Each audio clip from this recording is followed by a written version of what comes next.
Good evening everyone. Voice Audible है सबको? Voice Audible है सबको? कल का जो हम लोगों ने डिस्कशन किया था सैलरी का, पेरोल के रिलेटेड, सभी लोगों ने सॉल्व किया है दो अलग अलग सिचुएशन को। क्या क्या आए हैं आंसर, क्या आप लोगों की ऑब्जर्वेशन निकल के आई है? फाइनल ऑब्जर्वेशन आप लोगों की क्या थी इसके रिलेटेड?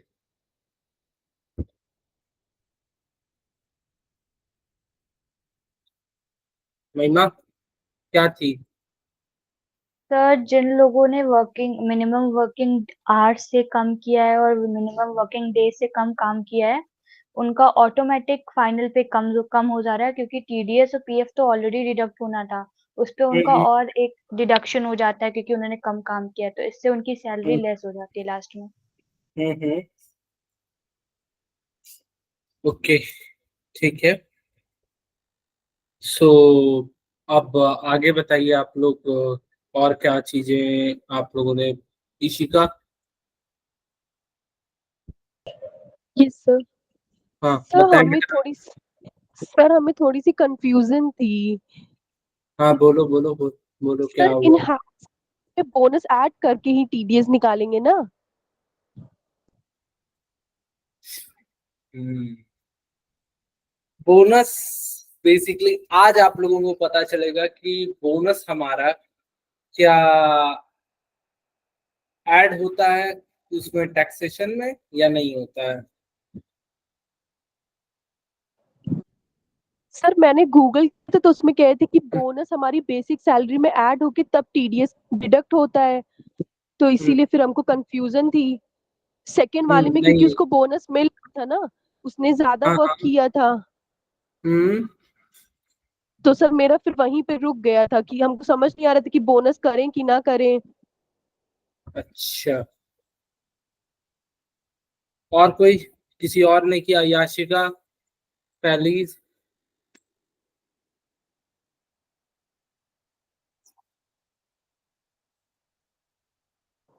यस सर, मैंने भी किया था, पर यही कंफ्यूजन था कि बोनस ऐड करना है कि नहीं। तो सर मैंने इनहैंड सैलरी में ऐड करके निकाला था। अच्छा, बोनस ऐड करके फिर टीडीएस डिडक्ट किया था, फिर पीएफ निकाला था एंड देन टोटल सम। में जो इन हैंड सैलरी होती है उस पर हमारा टीडीएस रखा जाता है। उसके बाद हम लोग उसके बाहर जो भी चीजें देते हैं उसमें किसी भी तरीके का टीडीएस हमारा नहीं आता। ना पीएफ पे हम टीडीएस काट सकते हैं, ना हम लोग बोनस पे काट सकते हैं। रूल्स वेरी सिंपल है कि अगर कैंडिडेट अच्छा काम करे तो भाई वो फिर उस पर भी टैक्स दे। अपनी बेस सैलरी पर तो दे ही रहा है, फिर उसके बाद वो अगर एक्स्ट्रा भी दे रहा है दूसरे चीज पर भी, तो फिर वर्थ इट तो नहीं है कहीं से भी ना। हम्म वर्थ इट है क्या कहीं से? No sir. क्लियर है सबको?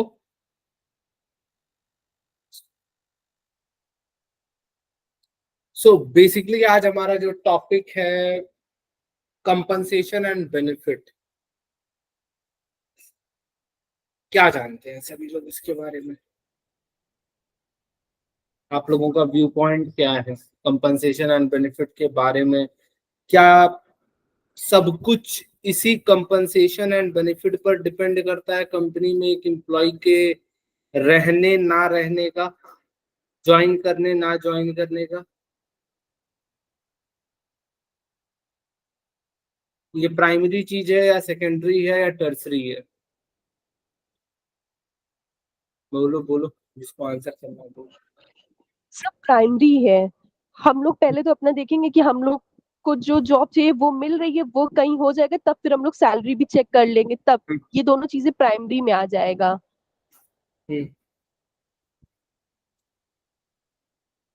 ओके, प्राइमरी है, मान गया इस। और कोई answer Uzma? Yes sir, compensation और बेनिफिट्स सर एक इम्पॉर्टेंट फैक्टर है जो कि हेल्प करते हैं हमें डिसाइड करने पे कि मतलब जॉब को ज्वाइन करना है या नहीं करना है। ओके, ठीक है। नेक्स्ट वन है, कोई आंसर और किसी के पास है? Sir compensation and benefit to some extent important है, क्योंकि कंपनसेशन अगर मान लीजिए किसी एम्प्लॉय का मेडिकल इशू है, अगर कंपनी उसे कंपनसेट नहीं करती है या किसी तरह से उसका बेनिफिट नहीं देती है, इन केस मेडिकल लीव हुआ या कुछ और कैपिटल से रिलेटेड हेल्प नहीं प्रोवाइड करती है, तो सर उसकी बेसिक नेसेसिटी तो फिर वहां पे वो लोग कर ही नहीं रहे हैं। तो इसका मेन तो सर किसी कोई कहीं काम करने का मेन तो रीजन यही होता है, पहले इंसान यही देखता है कि मेरी क्या बेसिक नेसेसिटी को वो लोग कंसिडर कर रहे हैं या नहीं कर रहे हैं, फिर आगे सैलरी वैलरी देखता है। ठीक है। सो जब हायरिंग चालू होती है, जो सबसे पहले फाइनेंस डिपार्टमेंट से बजट पास होता है किसी भी कंपनी का, वो होता है कि सैलरी क्या है।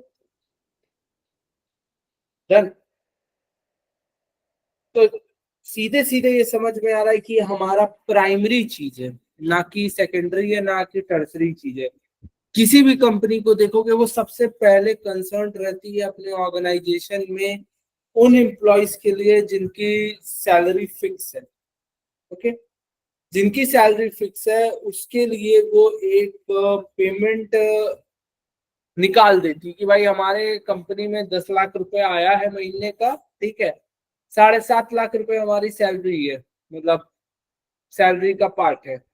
अब बचा 2.5 लाख रुपए, ठीक है। 2.5 लाख रुपए जब बचा, 2.5 लाख रुपए में से वो अपना जो भी एक्स्ट्रा एक्सपेंसेस है वो सब कटोरे करने के बाद जो बचता है, वही उस कंपनी का या तो बेनिफिट होता है, या वो अपने एम्प्लॉयज के बीच में उस बेनिफिट को बांट दे रही, वो उसका। सीधे सीधे इस चीज को समझने के लिए ये समझना पड़ेगा कि कंपनी हमेशा जब महीना स्टार्ट करती है तो वो स्टार्ट करती है माइनस में, एंड करती है तो वो बेनिफिट के साथ बाहर निकलती है। ये उसकी सीधी सी फिलॉसफी कि भाई हम स्टार्ट करेंगे मंथ एक फिक्स सर्टेन अमाउंट से, कि इस अमाउंट तक हमें रीच आउट करना है, और उसके लिए वो अपनी प्लानिंग फेज आउट मैनर में करेंगे और उस पर वर्कआउट करेंगे। Is that clear everyone? Is that clear? अब यहाँ तक ये सारी चीजें समझने के बाद कंपनसेशन बेनिफिट के बारे में मोटी मोटा आइडिया तो लग गया है सबको। चलो अब आते हैं,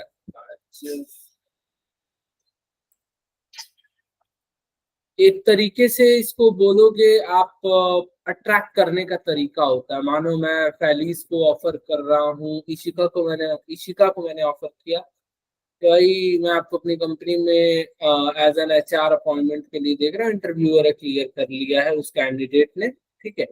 उसके बाद हमने उसके इंटरव्यूज के बाद एक फाइनल कॉल लिया कि इशिका की ये सैलरी होगी, ओके।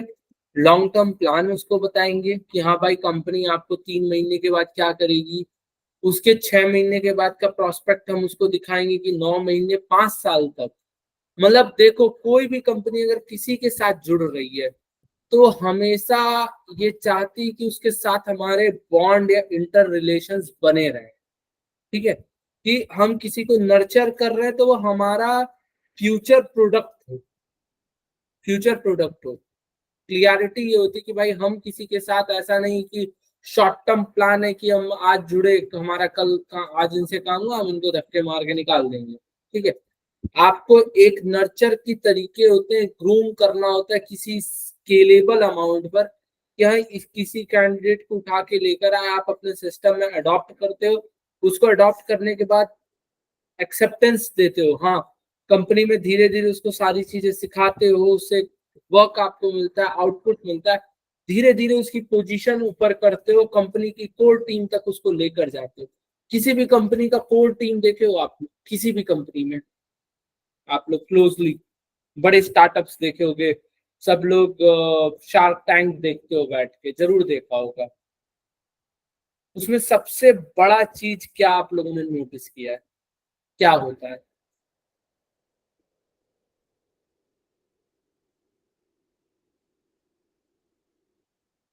पब्लिसिटी। पब्लिसिटी नहीं, कोई भी कंपनी की कोर टीम होती वैसी है। कोर, वो उठाते हैं लोगों को बहुत नीचे से और उनके साथ वो लंबा एक टाइम स्पैन बनाए रहते हैं, ठीक है। उस टाइम स्पैन में वो उनको ये चीज बताते हैं, बिलीव, ट्रस्ट क्रिएट करना कि भाई हम आपके साथ जुड़े हैं, तो हम ऐसा नहीं है कि कंपनी में अगर कुछ प्रॉब्लम आएगी तो आपको हम छोड़ देंगे।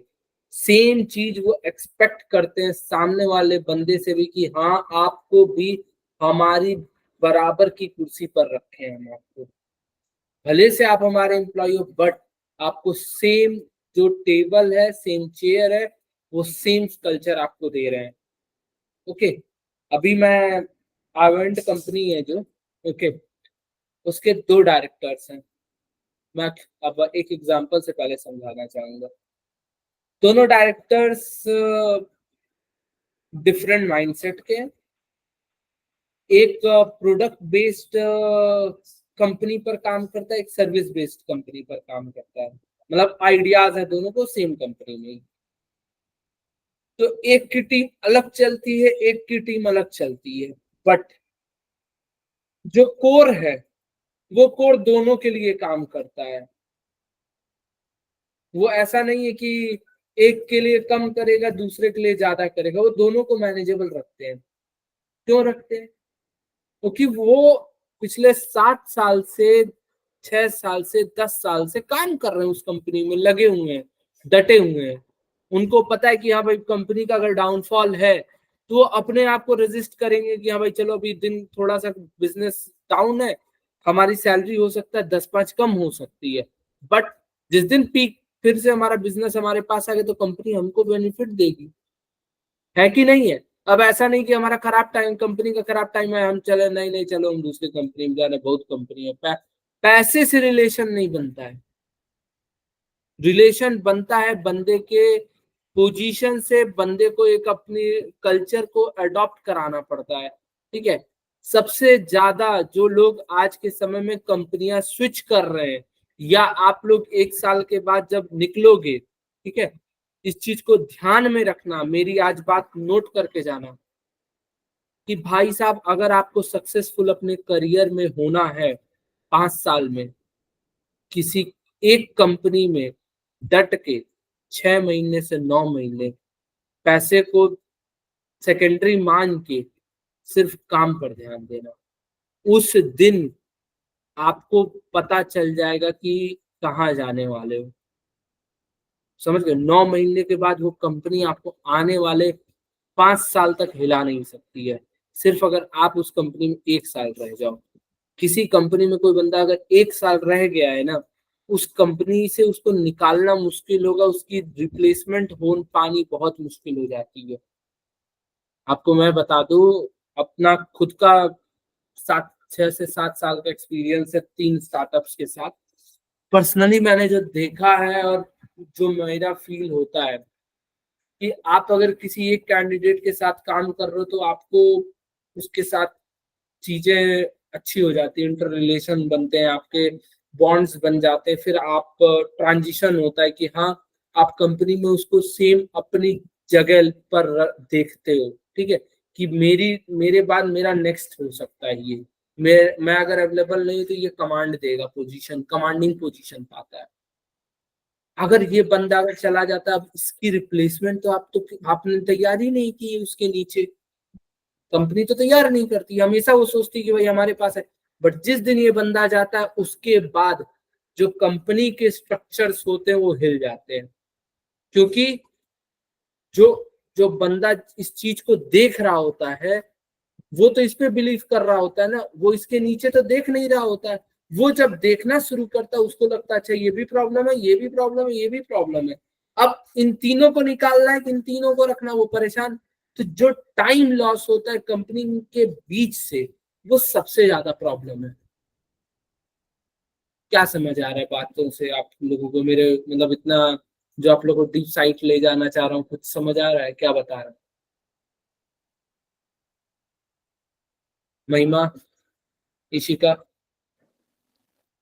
सर यही कि अगर कहीं पे अगर एस करना है किसी भी जगह पे, तो उस कंपनी को कम से कम 1 साल का समय देना है, उन पे ट्रस्ट दिखाना है, उनके बॉन्ड्स उनसे बॉन्ड बनानी है, ना सिर्फ मटेरियलिस्टिक पर्सपेक्टिव देख के कि कितनी सैलरी दे रहे हैं या मेरा क्या पोजीशन है, बस वहाँ पे थोड़ा एक्सपीरियंस और थोड़ा-सा रिलेशनशिप बिल्ड करने का भी सोचना होता है, मैं तभी वो आपको आगे सक्सेस दे पाएगी। मैं आपको बता दूं, मेरे देखो, दुख मत मानना, ठीक है।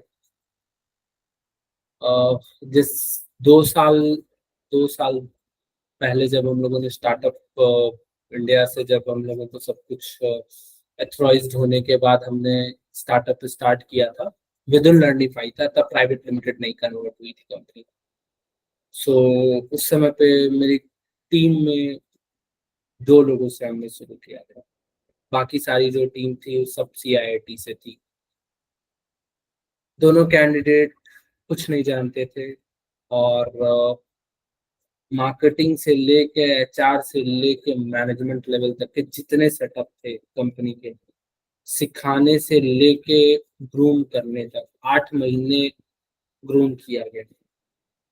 बट चलो, अच्छे रिलेशंस होने के वजह से जिस दिन मैनेजर स्टार स्पोर्ट्स में चली गई, मैं लगभग 1 से 1.5 साल होने जा रहा है, मैं रिप्लेसमेंट नहीं पा रहा।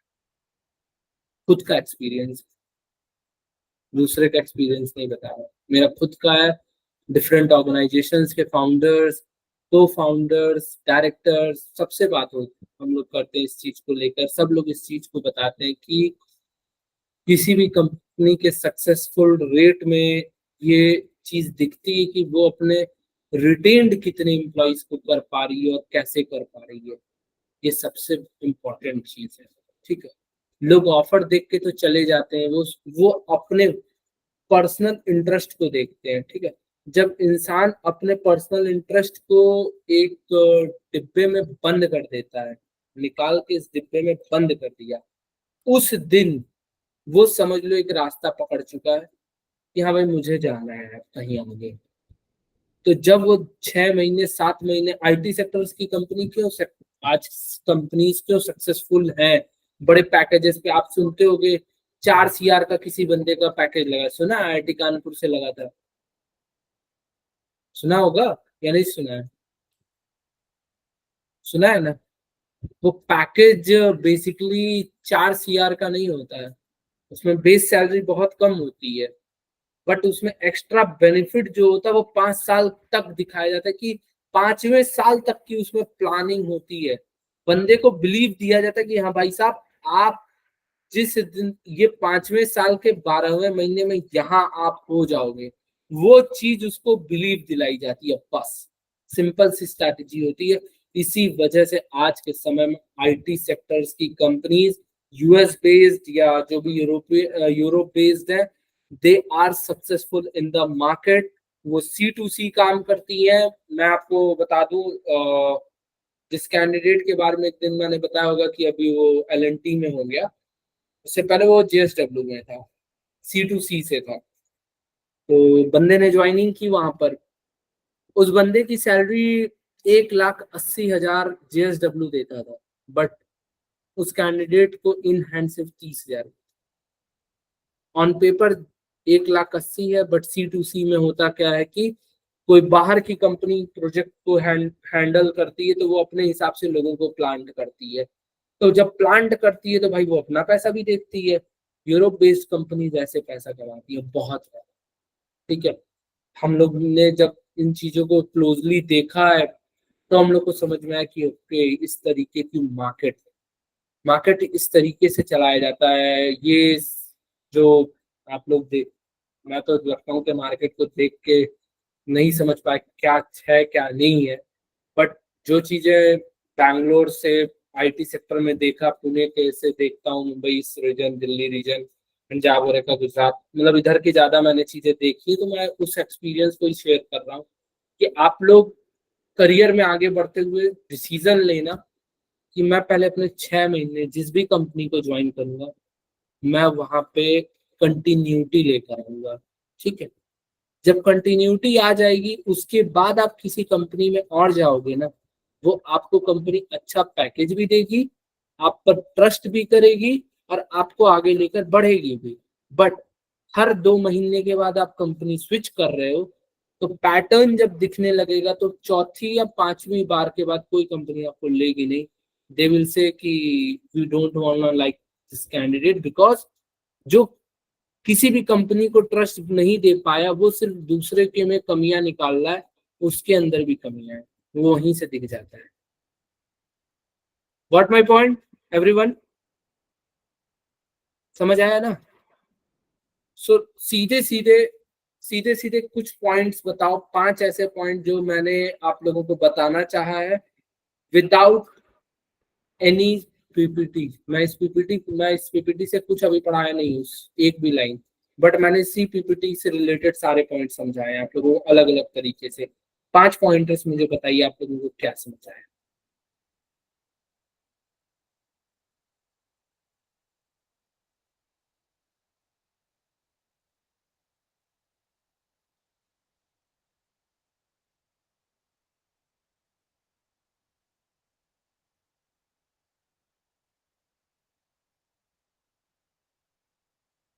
महिमा, स्टार्ट विथ यू, या सर याशिका? चलो याशिका दे दो, याशिका को दे दो बेटा, चलो।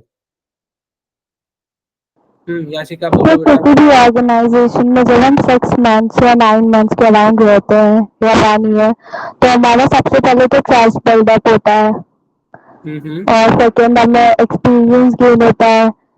थर्ड, एम्प्लॉय रिलेशंस, हमारे रिलेशंस अच्छे होते हैं वहाँ के लोगों के साथ, तो ये हमारे लिए बेनिफिशियल होता है।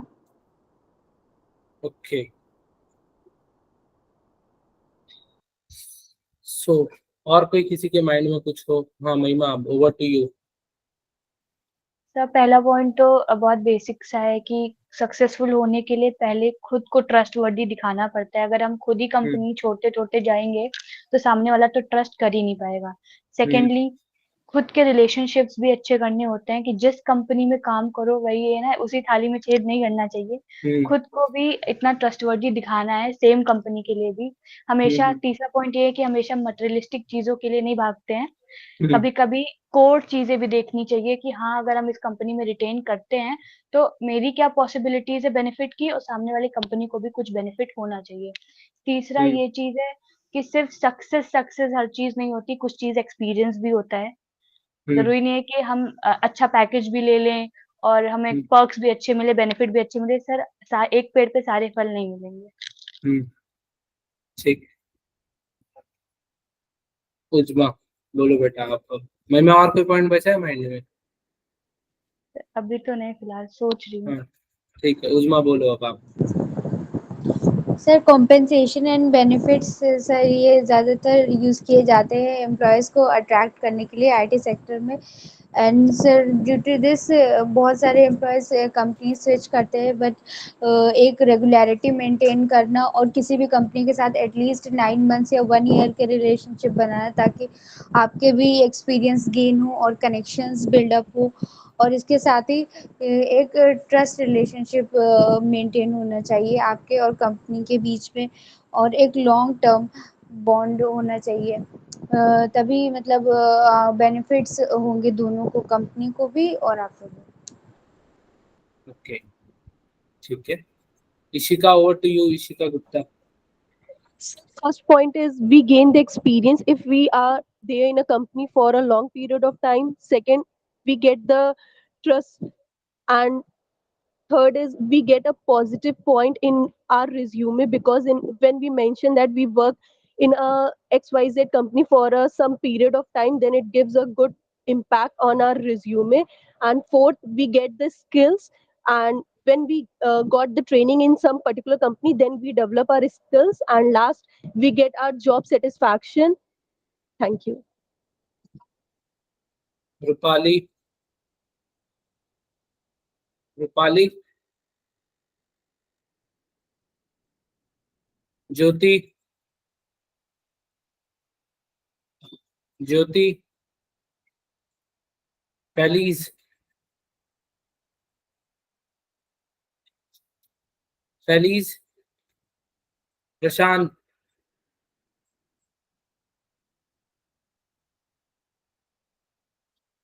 कोई आंसर ही नहीं कर रहा है।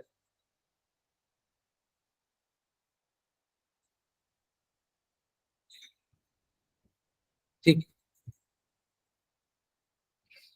अभी एक आप लोगों ने कॉमन वर्ड एक कुछ दिनों पहले सभी लोगों ने सुना होगा, रिसेशन आया है, रिसेशन आया है।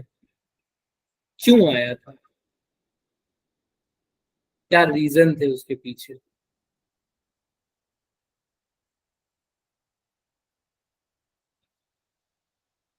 महिमा?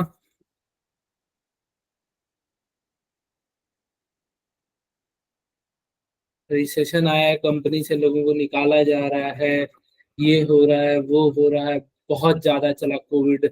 कोविड के जब सेकेंड वेव अपने उतर रही थी और नॉर्मलाइजेशन होना स्टार्ट हुआ था, और अभी तक अभी भी सुनने में आ जाता है। पिछले साल लगभग अगस्त अगस्त अक्टूबर तक सुने होंगे सभी लोग। अभी कुछ दिनों पहले एक बड़ी ऑर्गेनाइजेशन ने निकाला है अपनी कंपनी से काफी लोगों को। क्यों? क्या रीजन थे?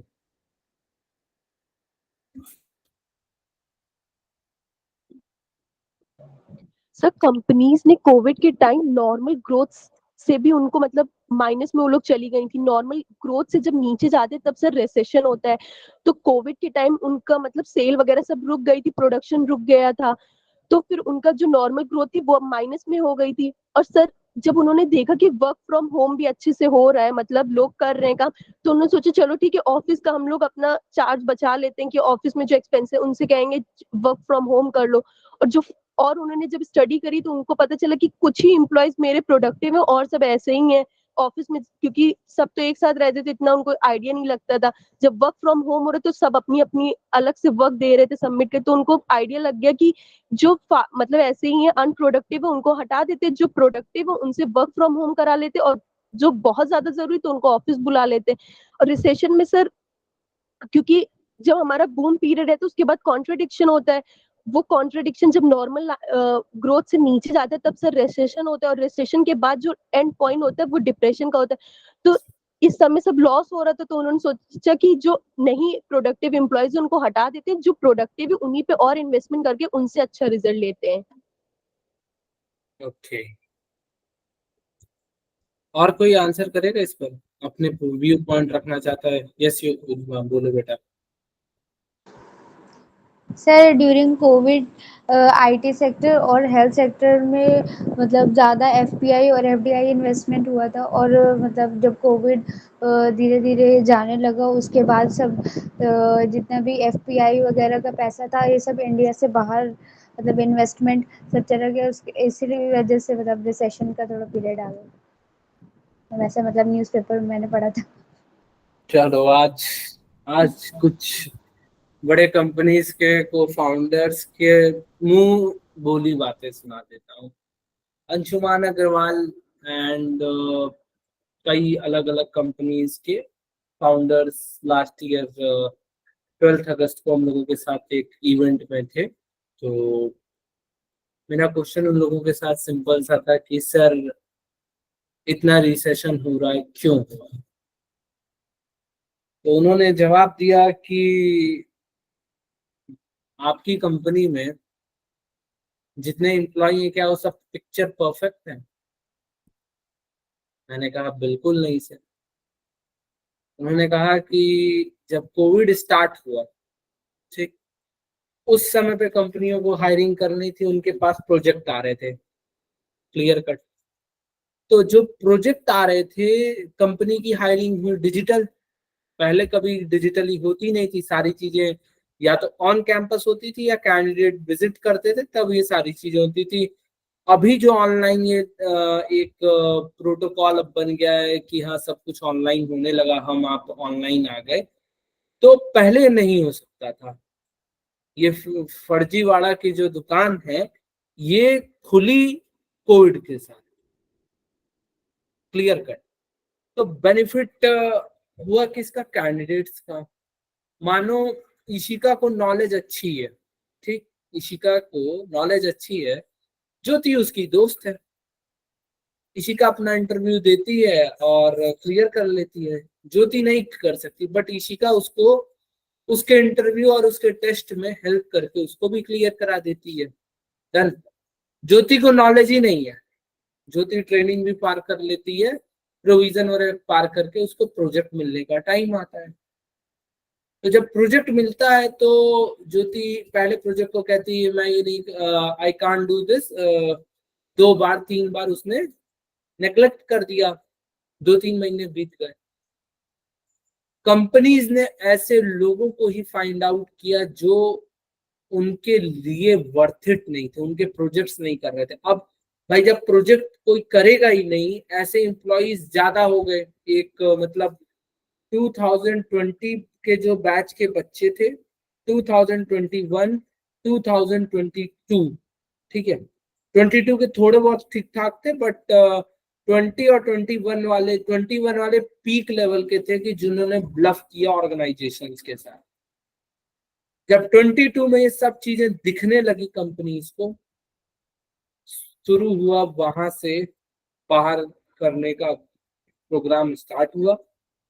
स्टार्ट होते होते होते होते हर एक बड़ी से बड़ी कंपनी जो कि सर्विस बेस्ड कंपनी थी, उन्होंने अपनी कंपनी से लोगों को निकाला। सीधी सी बात है, निकाला। प्रोजेक्ट्स के नुकसान हुए थे कंपनीज को, उसके वजह से जो क्लाइंट्स वो दूसरे तरफ भाग गए, पैकेजेस नीचे आए। 2 साल के जो 2023 2024 के पैकेज थे, इस पर बहुत इफेक्ट पड़ा। इवन इनक्रैफ्ट हुआ, इवेंट हुए, बहुत बड़ी बड़ी आईटी सेक्टर्स की कंपनी मैं बता दूं आपको, सबने इस प्रॉब्लम को देखा है क्लोजली। तो रिसेशन आने के वजह सबसे बड़ा यही है कि अनस्किल्ड कैंडिडेट किसी जगह पे, अब मानो जैसे कुछ लोग हैं जो लोग सीए से जाके फेक सर्टिफिकेशन कर लिए, ठीक है, कर लिया उन लोगों ने, उनको आता तो है नहीं टैली चलाने, टैली के सर्टिफाइड तो वो है नहीं कहीं से भी, या उन्होंने सीए का इंटरमीडिएट पेपर क्लियर तो किया नहीं है, बट वो इंटर्नशिप दिखा देंगे कहीं पर, और बाई चांस बाई लक वो कंपनी उनको हायर कर ले, उनका तो घंटादार हो जाएगा कि नहीं हो जाएगा? बताइए हाँ या ना। समझ में आ रहा है बात? तो जो चीज जिसकी है उसको करने दीजिए, आप उसमें अपना क्रिएटिविटी मत लेकर आइए। जो सिस्टम बनाया गया वो सिस्टम चलेगा, बट आप उस सिस्टम को खराब कर रहे हैं, तो कल को आप उसके जद में आएंगे। ठीक है? आज से 1 साल के बाद आप ग्रेजुएट होंगे या पोस्ट ग्रेजुएट होंगे, अगर आपने प्रोसेस सही फॉलो किया है, आज मैं प्राउडली इन्फॉर्म कर सकता हूं कि मेरे कंपनी से बच्चों ने जहां पर भी उनके रिजल्ट आ जाए हैं, किसी भी बच्चे के तरफ कोई भी बच्चा 90% के नीचे नहीं है। 12 क्रेडिट के पेपर्स हमारे पास थे, हर एक बच्चा क्लियर कट बताए। एक सेकंड, जस्ट अ सेकंड। हाँ सुधांशु बोलो। हेलो। ट्रेनिंग दे रहे थे, बड़ी तुम्हारी लंबी उम्र है, आज तुम्हारा एग्जाम्पल दिया जा रहा था। हाँ। हाँ, क्या हुआ? अरे तुम्हारा ही तो एक एग्जाम्पल है। चलो सुधांशु, ट्रेनिंग के बाद 8 बजे बाद कॉल करते हैं, ठीक है? क्या चीज हुआ है बताओ, काम बताओ। हाँ। क्या? अच्छा ठीक है, बात ठीक है, बात करवा देना 8 बजे के बाद, उससे बात करवाना, ठीक है? हाँ। हाँ हम कर लेंगे कॉल। और तुम क्या नहीं डिग्री लेने अपनी? अच्छा, कलेक्ट कर लुआ लिए। हम्म। अच्छा अच्छा अच्छा। हम्म। ठीक है, चलो 8 बजे बात करते हैं, ठीक है। ठीक ठीक।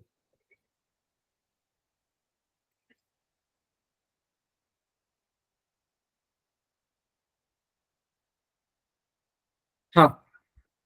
सो कहाँ थे हम लोग अभी, किस पॉइंट पर थे?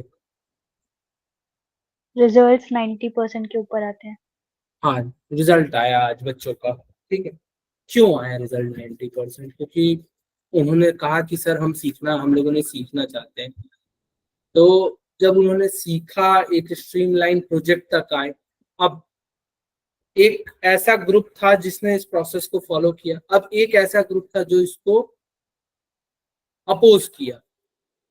आज वो देखे उसके चीज, दोनों के बीच में डिफरेंस है, आज क्वालिटी पता चल रही है। आज वो बच्चे कल जब मैं 7-8 मिनट के लिए, मैं बीच में एक कॉल आई थी, उस समय पर एक बच्चा इंटरव्यू दिया हुआ था कहीं पर, ओके। तो इंटरव्यू की चीजें डिस्कस कर रहा था मेरे साथ कि सर मेरा रिज्यूमे शॉर्टलिस्ट हो गया, वहां पर ये चीजें पूछी गई, मुझे ये चीजें मांगी गई है। तो भाई आज वो बच्चे जहां पर उनको ये सारी चीजें नहीं मिल रही थी, वो उनको पता चल गया कि हमें राइट वे, राइट पाथ क्या है, करना चाहिए, पता चला। अब आज 1 साल के अंदर जब हमारे पास जो 150-200 बच्चे जो भी हैं हमारे दोनों बैचेस से निकल के आएंगे अलग अलग कॉलेजेस से, वो एक चीज बताएंगे कि why we are different 200 student, and जो गलत चीजों से फेक करके आए हैं उनके और आपके बीच में सीधा कंपैरिजन 1 साल के बाद। मैं एक ही चीज कहता हूँ, we can't different at this moment, difference 1 साल के बाद होता है कि हाँ आप कहाँ खड़े हो रहे हो, वो कहाँ खड़े हो रहे हो, बस। दूसरे, हम किसी से क्या कहते हैं ना कि at this moment we can't fight, okay, because चीजें अभी नहीं है उतनी अच्छे से, बट हाँ क्वालिटी से फाइट बैक की जा सकती। एक ही चीज है, मार्केट में काम करना है तो मार्केट के तरीके से करो, अपने इथिक्स को फॉलो करो, इथिक्स आपको रिफर सके।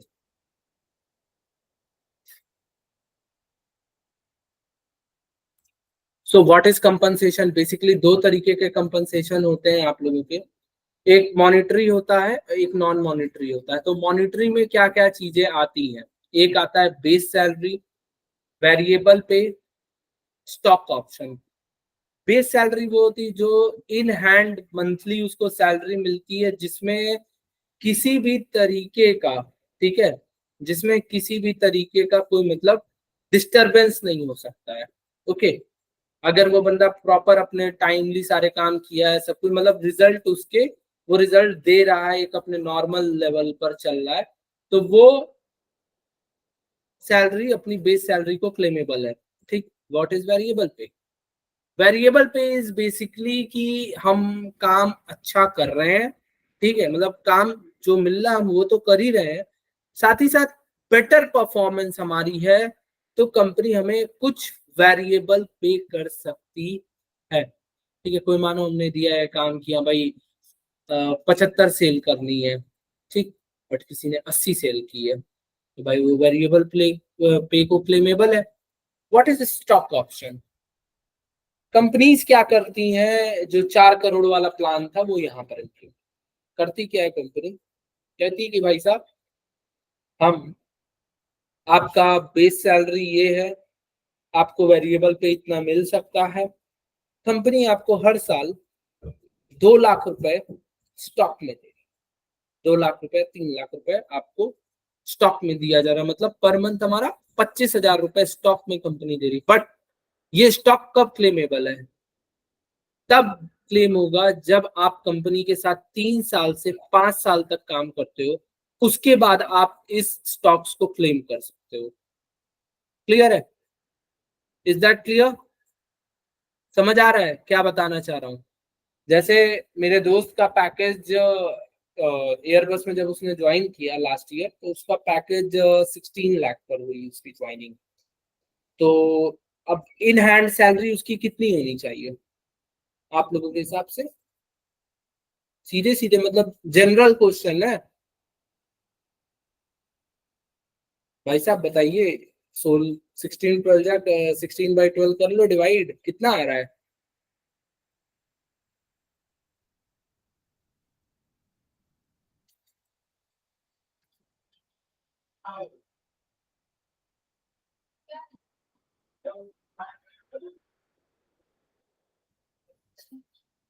एक लाख 1,30,000 के आसपास उसकी सैलरी है है। सर 1,33,000।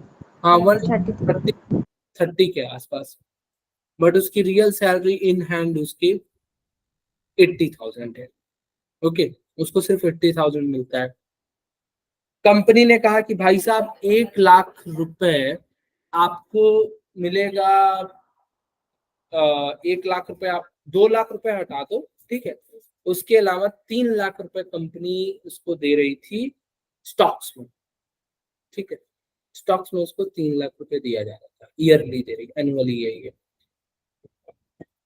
तो 80 प्लस 3 कर लो, और उसके बाद उसमें पीएफ आपका 5,000 का पीएफ कर लो, जो टीडीएस वगैरह कट के 80 उसको हाथ में आ रहा।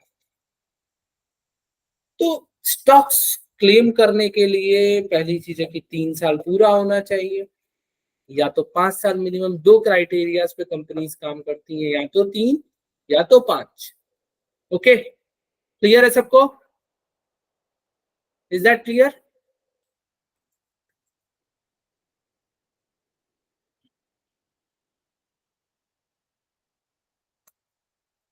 ओवर टाइम पे, अब मानो कि किसी बंदे ने, जैसे उस दिन हम लोगों ने देखा कि मिनिमम हमारा 120 आवर का क्राइटेरिया था कैंडिडेट बी का, ओके, बट उस कैंडिडेट ने वर्क किया है 160 आवर, 160 आवर किया था ना बी कैंडिडेट ने, याद है? तो उस कैंडिडेट को ओवर टाइम का पे भी मिलेगा। 40 घंटे की जो ओवर टाइम की पेमेंट है उसको पे की जाएगी। क्लियर है?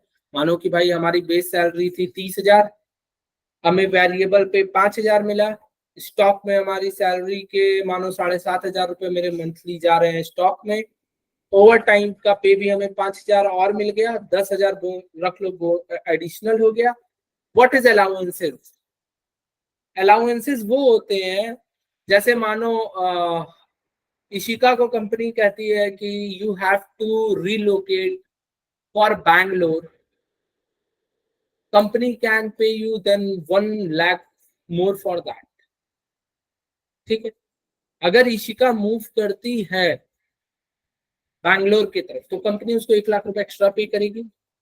अदरवाइज वो लखनऊ में ही ज्वाइन करना चाहती है कंपनी को, तो कंपनी वहां पर उसको 1,00,000 रुपए कम देगी, तो वहां पर उसके घर है, ठीक है।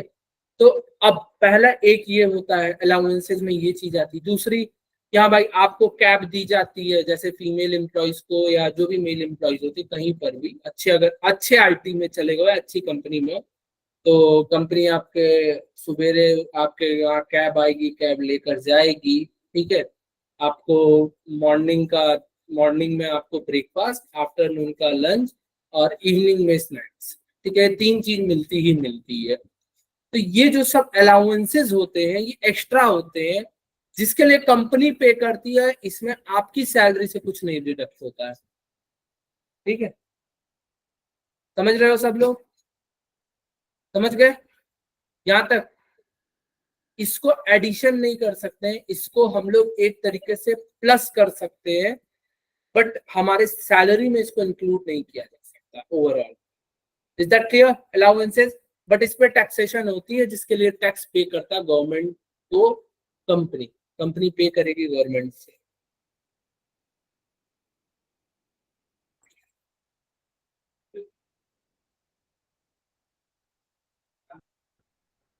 अब बेनिफिट क्या क्या है और भी, first of all health insurance.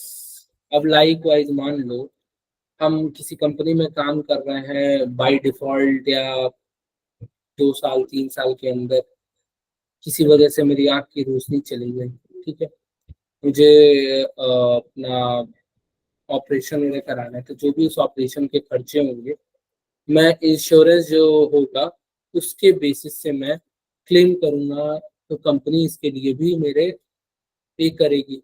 मुझे अगर कोई प्रॉब्लम हो रही, मैं 6 मंथ अगर बेड पे चला जा रहा हूँ या मुझे कोई प्रॉब्लम आ रही है, तो हेल्थ रिलेटेड जो भी चीजें होंगी उसका खर्चा कंपनी देगा। ये सारी चीजें टैक्स के अंदर नहीं आती है, टैक्स के बाहर है, ये टैक्स के बाहर चीजें हैं। रिटायरमेंट प्लान, अब मानो हम रिटायर हो रहे हैं, ठीक है, तो रिटायरमेंट होने के बाद जो स्टॉक है वो स्टॉक हमको मिलेगा, या हम कंपनी छोड़ रहे हैं। मतलब रिटायरमेंट प्लान 2 तरीके के होते हैं, या तो आप कंपनी छोड़ रहे हो, या तो कंपनी से आपका या तो रिटायरमेंट मतलब रियल में आपका टाइम हो गया कि अब आप वर्क नहीं कर सकते हो। तो दोनों में कंपनी आपको स्टॉक्स देती है आपके, ठीक है, कि हाँ स्टॉक से ये उसके बेनिफिट्स हैं, आप क्लेम करते हो और आपको वो मिल जाता है। साथ ही साथ जो पीएफ, हर महीने जो पीएफ आपकी सैलरी से कट रहा था 5,000 रुपये, और कंपनी 5,000 रुपये दे रही थी, 10,000 रुपये, वो भी आपको मिलता है रिटायरमेंट प्लान के बाद। और अगर आपने एक और चीज होती है, मैं भूल रहा हूँ उसके बारे में, मैं कल याद दिलाना, मैं कल याद से उसको पढ़ के मैं तो बताऊंगा उसके बारे में, कि वो भी मिलता है बंदों को। तो प्राइवेट सेक्टर थोड़ा सा अब अट्रैक्टिव हो गया है, it's got little bit attractive for the new commerce, कि हाँ हमें क्यों ज्वाइन करना है, इसका आंसर अब मिलने लगा है। हाँ बोलो इशिका, बोलो। सर 5 ईयर से ज्यादा वर्क करते तो ग्रेचुइटी भी मिलती है एम्प्लॉय को। एकदम मिलती है। देखो 5 साल अभी तक जो आईटी सेक्टर्स हैं वो 5 साल के प्लान को लेकर चलते हैं अपने एम्प्लॉयज, ठीक है। उसके बाद वो देखते हैं दूसरे तरफ, ठीक है, कि जैसे हमने 10 लोगों को हायर किया था, 10 में से मानो हमने 3 लोगों को 5 साल तक काम कराया, अब उस 3 लोगों में से हम एक लोगों को तो रिटेन्ड करेंगे ही करेंगे ना, मैंडेटरी है, हम करेंगे एक लोगों को रिटेन। तो वो जो एक कैंडिडेट होगा वो हमें फाइंड आउट करना इम्पोर्टेंट है, ओके। तब हम उसको ग्रेजुएटी या जो भी कहो आपके टर्म में, वो तब इम्प्लीमेंट या एप्लीकेबल होता है वहां से। Is that clear? क्लियर है?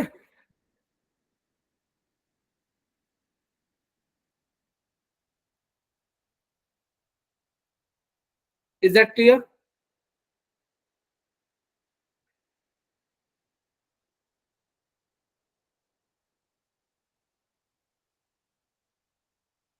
सभी को ये पॉइंट क्लियर है?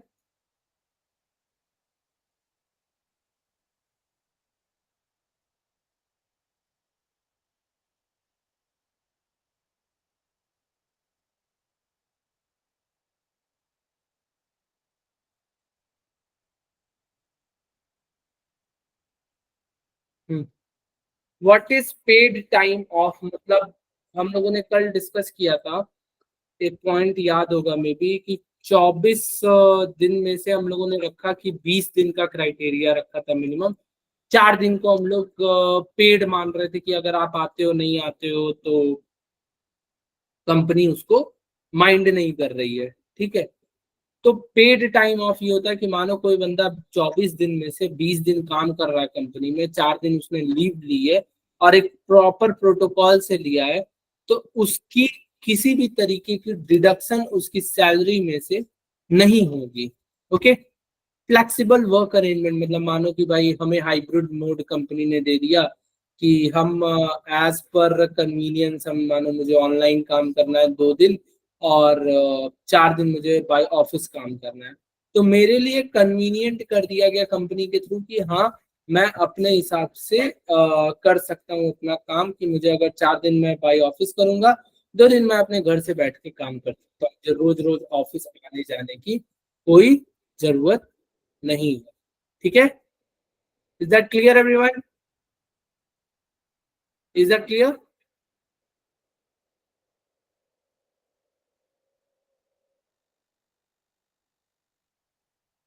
यहां तक सबको समझ आया? So family and parental leave, मतलब मानो कोई कैंडिडेट है जिस, for the example female candidates जो होते हैं उनके जब मैटरनिटी लीव होती है कि बेबी होने वाला है, तो उसके लिए कंपनी को, उनको पॉलिसी है या एक कंप्लायंस है कि भाई उनको छुट्टी देनी ही देनी पड़ेगी उस कैंडिडेट को, कि वो अपना जो भी प्रोसेस है इनलाइन है उसको कर सके प्रॉपरली। तो इस तरीके की छोटी छोटी चीजें जो होती हैं हर कंपनी में ध्यान दिया जाता है कि वो हो और प्रॉपरली फॉलो किया जाए। अब व्हाट इज, अब यहाँ से आपको क्या लग रहा है, ये क्यों नॉन टैक्सेबल क्यों है, ये मतलब इस ये टैक्स के अंदर क्यों नहीं आता है ये सारा चीज? बेटा ये टैक्स के अंदर क्यों नहीं आता है? बोलिए महिमा। सर क्योंकि ये बेसिक ह्यूमन नेसेसिटी है, कोई लग्जरी नहीं है जिस पे टैक्स पे किया जाए। अच्छा, एनीवन एल्स? कोई और ट्राई करेगा? इशिका, आप? सर पेंशन और जो ग्रेचुइटी मिलती है उस पे तो टैक्स लगता है, जब एक स्पेसिफिक अमाउंट से ज्यादा होती है, जैसे ग्रेचुइटी कहीं 20 लाख से अबव होती है तो सर टैक्स देना पड़ता है। कहीं ये सब मतलब एक लिमिट तक है तो फिर टैक्स से ये लोग इस पे टैक्स नहीं चार्ज होगा, पर कहीं उस लिमिट को क्रॉस करते तो टैक्स लगता है सर। और हेल्थ इंश्योरेंस वगैरह में एक लिमिट तक दी जाती तो उस पे नहीं लगता, कहीं उससे ज्यादा है क्योंकि एक एक लिमिट सेट कर रखा है उन्होंने कि आपका पर्सनल है वो हेल्थ वाला है तो आपके लिए इतना है 50,000 ऐसे मतलब है 5,000 है, पर पेरेंट्स के लिए शायद 30,000 ऐसा समथिंग है। सर हम लोग ने बीकॉम में पढ़ा था पर अभी इतना नहीं याद आ रहा है, पर तो इस पे रिटायरमेंट और हेल्थ वाले पे लगता है टैक्स जब एक स्पेसिफिक लिमिट से क्रॉस करता है। हम्म, ठीक, सही है।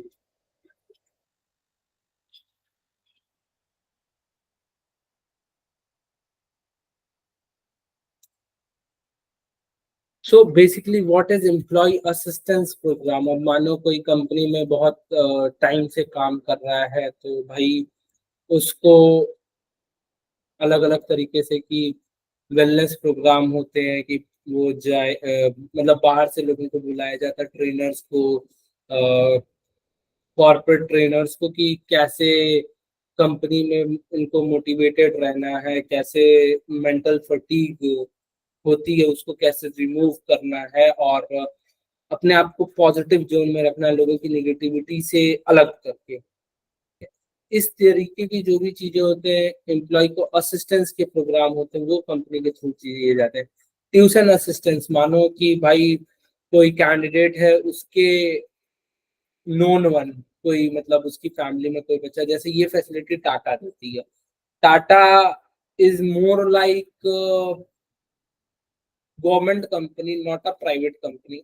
वो सारे बेनिफिट, मतलब आप अगर टाटा में काम कर रहे हो तो आपकी फैमिली के रिलेटेड कुछ भी प्रॉब्लम होती है तो उसके हॉस्पिटल्स में आप जाते हो तो सारा खर्चा टाटा उठाएगा, टाटा बियर करेगा।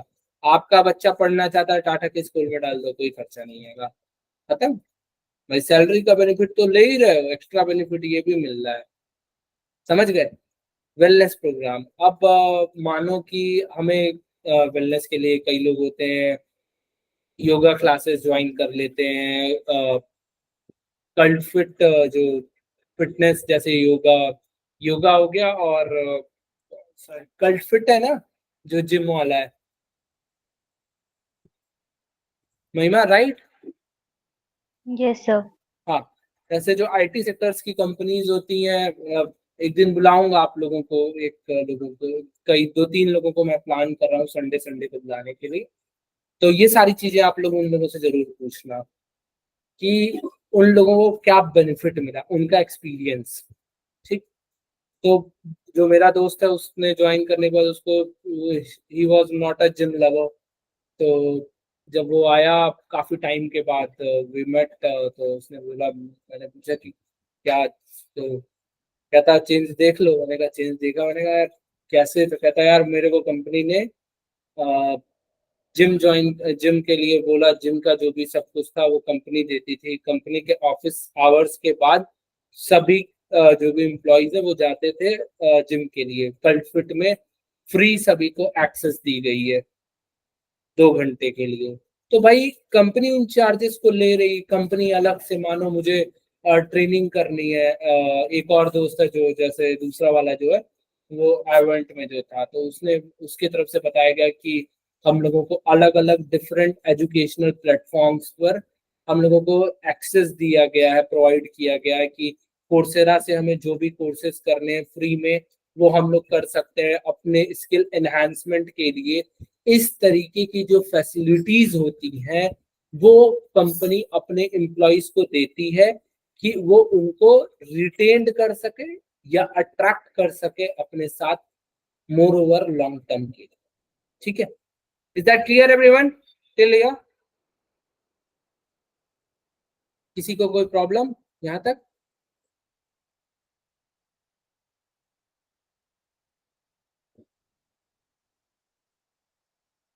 एक केस स्टडी है, 5 मिनट का ब्रेक पहले चाहिए, ब्रेक कर ले, या केस स्टडी करके आज जल्दी छोड़ दे, क्या करना? स्टडी कर ली, छोड़ दीजिए। फिर सेकंड वन। सेकंड वन ठीक है, क्योंकि हमें भी कहीं निकलना है तो मैंडेटरी है। एक टेक स्टार्टअप है जिसका नाम टेक स्टार्टअप है जो कि इंसेंटिव ड्राइव ग्रोथ, मतलब आपका XYZ कंपनी है, उस कंपनी एक आईटी सेक्टर की एक कंपनी है XYZ टेक सॉल्यूशंस, मतलब एक हाइपोथेटिकल कंपनी है। Overview, XYZ Tech Solution is a fast-growing tech startup that specializes in mobile app development। मतलब ये एक ग्रोइंग कंपनी है जो कि मोबाइल के एप्लीकेशन, मतलब मोबाइल एप्लीकेशन के डेवलपमेंट पर काम कर रही है। The company want to attract top talent and maintain a highly motivated workforce to meet aggressive growth target। Okay, company चाहती है कि जो भी उसके कंपनी में काम करे वो टैलेंट हो और काफी मोटिवेटेड हो, और कंपनी के जो भी टारगेट्स हैं उसको टाइम टू टाइम मीट करे। बट कंपनी अब चैलेंजेस क्या फेस कर रही है? XYZ tech solution faces intense compensation in tech industry and needs to differentiate itself from competitor to retain skilled developer and project manager. They need a compensation and benefit strategy that aligns with the growth objective। कहने का मतलब ये है कि company बहुत ज्यादा market में competition पा रही है अपने कंपनसेशन, जो सैलरी की कंपटीशन होती है 2 कंपनियों के बीच में, 10 कंपनियों के बीच में, कि इनके वहां 10 बंदे काम कर रहे हैं तो वो सेटिस्फाइड नहीं है सैलरी स्ट्रक्चर से, और वो दूसरे जगह की सैलरी स्ट्रक्चर जो हाई पेमेंट मिल रही वो वहां शिफ्ट करते आ रहे हैं टाइम टू टाइम। कंपनी अपने प्रोजेक्ट्स को टाइमली डिलीवर नहीं कर पा रही है, और कंपनी के जो भी क्लाइंट है उस चीज से नाराज है, वो प्रोजेक्ट दूसरी कंपनी को भी शिफ्ट हो सकता है। तो कंपनी क्या ऐसा करे कि उसके पास एम्प्लॉय रिटेन हो? सभी लोग अपने 5 पॉइंट सोच लीजिए, क्या आप ऑफर करेंगे किसी एम्प्लॉय को as an HR if you are going to be there?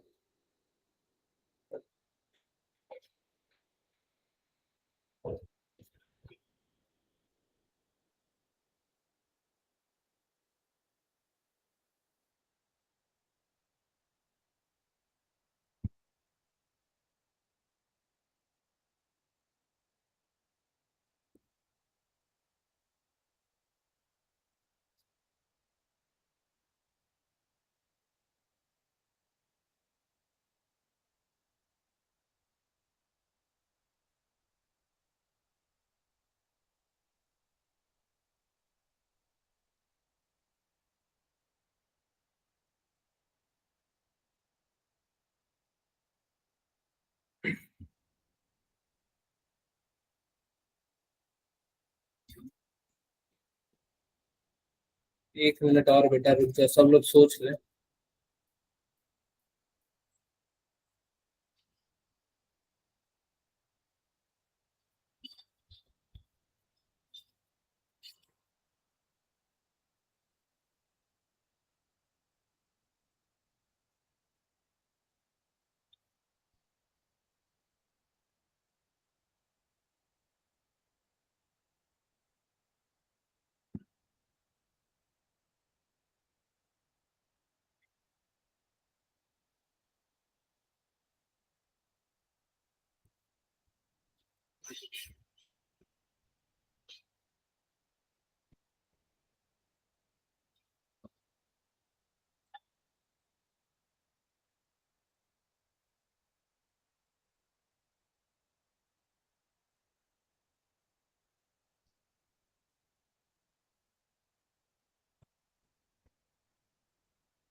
बताएं बेटा, आप लोग स्टार्ट।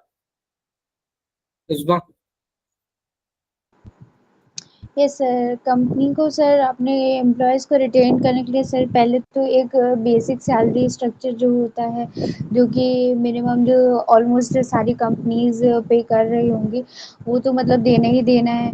उसके अलावा जो एक्स्ट्रा 5 बेनिफिट्स जो कि देने चाहिए, उसमें sir first flexible working arrangements जो आपने बताया था, हाइब्रिड मोड, जैसे ऑनलाइन भी कर सकते हैं और ऑफ़िस जाके भी वर्क कर सकते हैं, हफ्ते में ऐसे करके कुछ अरेंजमेंट करना चाहिए। और फिर उसके साथ ही उनको हेल्थ इंश्योरेंस और उनके रिटायरमेंट प्लान जैसे पीएफ वगैरह, उनके बारे में भी अच्छे से बताना चाहिए। और इसके अलावा उनको फैमिली एंड पेरेंटल लीव ये भी प्रोवाइड करनी चाहिए, एंड वेलनेस प्रोग्राम जो कि इम्पॉर्टेंट है एम्प्लॉयज़ के मेंटल स्टेबिलिटी, साइकोलॉजिकल जो भी उनके फटीग होती है उससे डील करने के लिए, जैसे कि जिम मेंबरशिप या फिर अपने अलग अलग कोर्सेज़ का जो भी एजुकेशनल अपने स्किल्स को डेवलप करने के लिए वो सब एक्सेस प्रोवाइड करना चाहिए।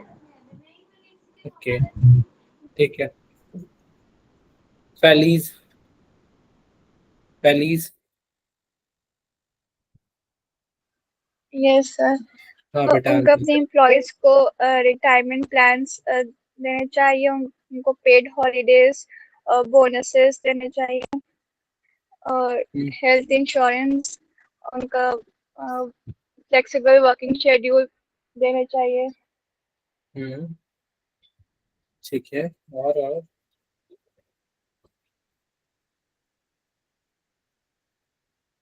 बोलो Yashika.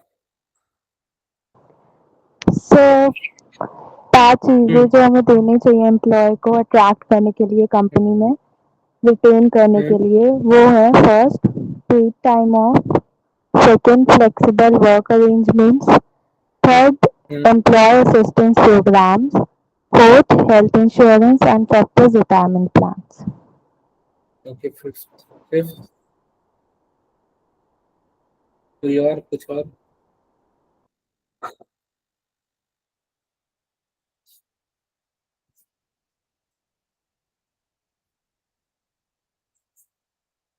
Anything else, anyone?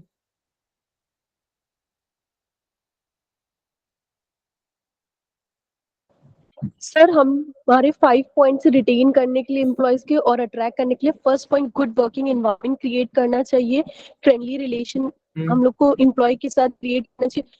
Second, basic needs उनकी फुलफिल होनी चाहिए। थर्ड, एडिशनल बेनिफिट्स, उससे सब कुछ आ जाएगा, जैसे कि health insurance, retirement plan, flexible working arrangement, family and parental leave, tuition assistance, employee assistance program, wellness program etcetera. Fourth, हमें अपनी कंपनी की गुडविल इंक्रीज करनी चाहिए और कॉम्पिटिटर्स की स्ट्रैटेजी को स्टडी करना चाहिए कि क्या मतलब है उनके में, कि वहाँ ट्रैक ज्यादा हो रहे हैं, फिर वो अपने में भी हम लोग लेके आए कि हमारे यहाँ जो कमी है उस पर हम लोग वर्क करें, उसको करेक्ट करें। फिर लास्ट में हम लोग को कॉन्ट्रैक्ट उनके साथ साइन कर लेना चाहिए एम्प्लॉयज के साथ कि आपको इतना वर्क करना है, नहीं आप करोगे तो फिर जो आपको रिटायरमेंट बेनिफिट या और जो पेंशन वगैरह पीएफ है तो उसमें ये इतना डिडक्ट कर सकते हैं हम लोग। तो उनके साथ एक कॉन्ट्रैक्ट भी साइन करें कि आप, और एक म्यूचुअल एग्रीमेंट कर लें कि आपको हाँ इतना वर्क हमारे साथ करना होगा। नहीं वो मानते तो फिर आप उनका मतलब जो भी है कंपेंसेशन एंड में रिटायर जब होंगे या जब जाएंगे तो उसमें से हम लोग डिडक्ट कर सकते हैं सर। Thank you. ठीक है।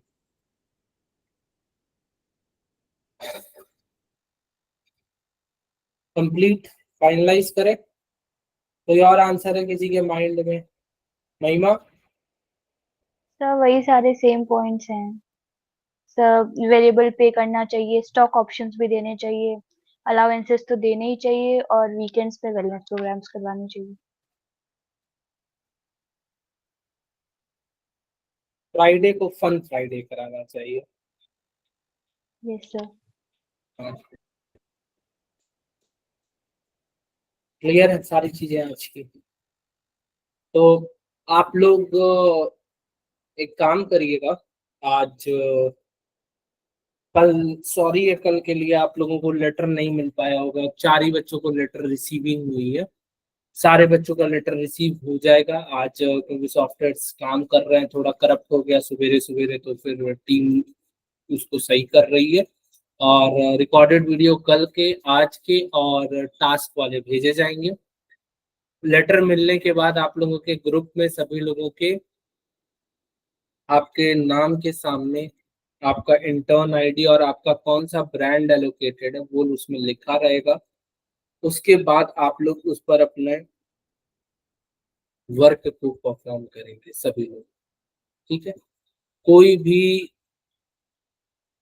चीज करने के लिए टाइम देना चाहिए। कल आप लोग अपने टास्क पर काम करेंगे, ठीक है। कल टास्क का ही सिर्फ मैं डाउट लूंगा, पहले वाले का जो पहले वीक का वीक 1 के टास्क के डाउट होंगे कल उसके। और आज और जो कल और आज के दोनों टॉपिक्स हम लोगों ने पढ़े हैं इसके डिस्कशंस डाउट के हो जाएंगे। परसों हमारा रिज्यूमे बिल्ड होगा, उसके बाद हम लास्ट में जिस दिन फ्राइडे है उस दिन हम सिर्फ और सिर्फ पॉलिसी और कंप्लायंसेस क्या होते हैं उसकी ट्रेनिंग करेंगे कि जब ये सारी चीजें यहाँ तक हो जाए उसके बाद पॉलिसी एंड कंप्लायंस पर फोकस करेंगे। Is that clear everyone? किसी को कोई दिक्कत? चलो फिर आज के लिए मुझे लगता है इतना इनफ है, ठीक है। आप लोग अपने तरफ से अपने ब्रांड का जाके एक बार जब ब्रांड आप लोगों को मिल जाएगा तो उसके बारे में बैठ के उनके कंपनसेशन बेनिफिट्स पढ़िए, वो क्या प्रोवाइड कर रहे हैं, उनको क्या सही करना चाहिए, ठीक है। अपने सजेशंस तैयार करिएगा और कल उस पर हम लोग शाम को सेशन रखेंगे। 7 से 8 का सेशन रहेगा, 7 से 8 वाले सेशन में कल ये सारी चीजें डिस्कस की जाएंगी, ठीक है। क्लियर? क्लियर ना? ठीक है। Till then good bye, everyone can leave अगर डाउट नहीं है।